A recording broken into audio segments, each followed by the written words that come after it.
Starting with the latest from Russia and Ukraine, Ukraine has now accused Russia of conducting missile strikes on a railway station in Kramatorsk, which killed more than 50 residents, including 5 children. Zelensky has urged that Russia's attack should be taken to the War Crime Tribunal. Nearly 4,000 evacuees were said to be in the station when the attack happened. The West has also taken note of the attack. The White House Press Secretary Jen Psaki called this an intentional targeting of civilians, expressing support to probe the Russian actions. While the Kremlin has denied any involvement in the incident, accusing Ukraine of orchestrating the attack. По имеющимся данным разведки, один из дивизионов 19-й ракетной бригады ВСУ, вооруженный ракетными комплексами .У, в момент удара по Краматорску находился в районе населенного пункта Доброполье Донецкой области, в 45 километрах юго-западнее Краматорска. Данный район пока находится под полным контролем украинской группировки войск на Донбассе. As both Ukraine and Russia blame each other for the attack, the deadly attack on a railway station has claimed dozens of lives and left many grievously injured. Our next report brings you all the details, and this is just a warning for our viewers. The visuals coming up are disturbing to say the least, and viewer discretion is advised. In eastern Ukraine, dozens of people, including some children, were killed on Friday in what the authorities said was a missile strike on the railway station.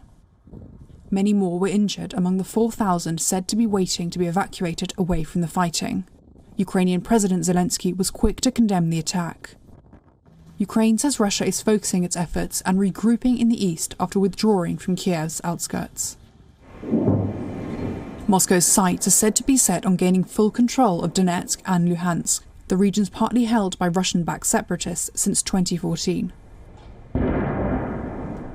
Ukraine said it was aiming to establish up to 10 evacuation corridors for civilians in the east, and for those in the south, like the tens of thousands in the battered port of Mariupol, who remain trapped without power and dwindling supplies.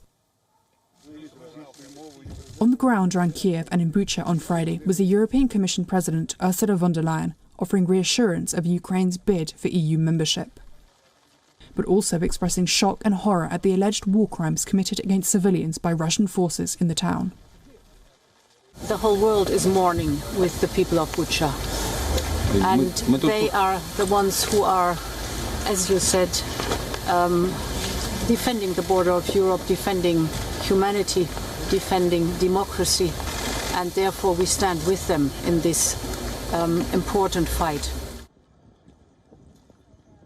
In Borodyanka, less than 40 miles northwest of Kiev, families have been waiting patiently as diggers search through the rubble of their half-destroyed apartment blocks. President Zelensky said the situation there eclipses the horrors even of Bucha, where the alleged killings of civilians by Russian forces have been widely condemned by the West as war crimes. The work to clear the rubble in Borodyanka has begun. It's significantly more dreadful there. Even more victims from the Russian occupiers. And what will happen when the world learns the whole truth about what the Russian military did in Mariupol? There, on almost every street, is what the world saw in Bucha and other towns in the Kiev region after the withdrawal of Russian troops. The same cruelty, the same terrible crimes. Zelensky offered no further detail or evidence that Russia was responsible for civilian deaths in the town. Russia denies targeting civilians and says images of bodies in Bucha were staged to derail peace negotiations and to justify more international sanctions. Ukraine's Prosecutor General Irina Venediktova. In the Kiev region, we find in Kiev region Makariv, Borodyanka, Bucha, Hostomel, Irpin, we found 650 dead bodies. From them, it is 40 dead bodies, only kids. Reuters could not independently verify those figures. Ukrainian negotiator Mikhailo Podolyak said in televised comments on Friday both sides were constantly talking together online, but that the mood had changed since events in Bucha.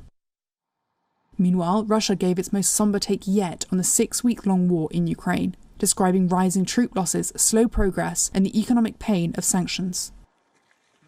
On Thursday, Kremlin spokesperson Dmitry Peskov lamented the death toll, saying Russia had suffered significant losses of troops, adding, "It is a huge tragedy for us." On Friday, Peskov again said what Russia calls its special operation in Ukraine could end in the foreseeable future since its aims were being achieved. WION World is now available in your country. Download the app now and get all the news updates on the move.